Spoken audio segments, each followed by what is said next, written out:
तेरा नाम बीबी? सोबिया। बच्चा क्यों चुके इतने आन के? बच्चा अगे जाके बेचनी। कितों आई? मुल्तानों। मरीज के लैन आई?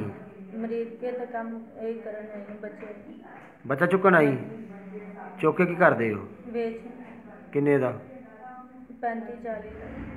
35-40 का। हाँ जी। क्यों किन्ने बच्चे चुके हुण तक? 3 अगे चुके। किन्नी देर हो गई काम करदे तेन? 4 महीने हो गए। क्यों चुकदी बच्चा? अगे बेच दे। इथों किन्ने चुके नहीं हुण तक? मरीज क्यों नहीं चुक के लाई। अच्छा, तो होर कितों चुके? लोरों एक चुके, 2 मुल्तानों। 2 मुल्तानों? मुल्तानों बच्चा चुके बच्चियां? 2 बच्चियां चुके। ते लोरों? एक बच्चा चुके। केड़ी जगह तो? मुल्तान चुंगी तो। मुल्तान चुंगी तू? हाँ जी। वो तेन ड्रैस का पता है? हाँ जी, लग जाएगा पता। अच्छा, जो लाहौर वाला बच्चा चुके वो किन्ने दा बेचे? वो 35 का। 35 का? हाँ जी। तो जी मुल्तानों कुड़ियाँ चुकियां वो किन्ने दी बेचियां? वो 50 दी। 250 दी बेचियां? हाँ जी। तो वो अगों किनू देंदे बच्चे? अगे एक जनानी हो लेंदी। जनानी लैंदी? हाँ जी। ओहदा पता ही तेनू?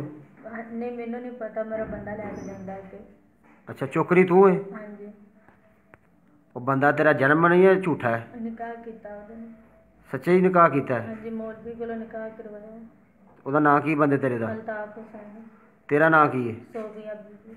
ਸੋਬੀਆ। हाँ जी। ਕਿੰਨੇ ਦਿਨ ਹੋ ਗਏ ਤੈਨੂੰ ਕੰਮ ਕਰਦੇ ਆ? 4 महीने।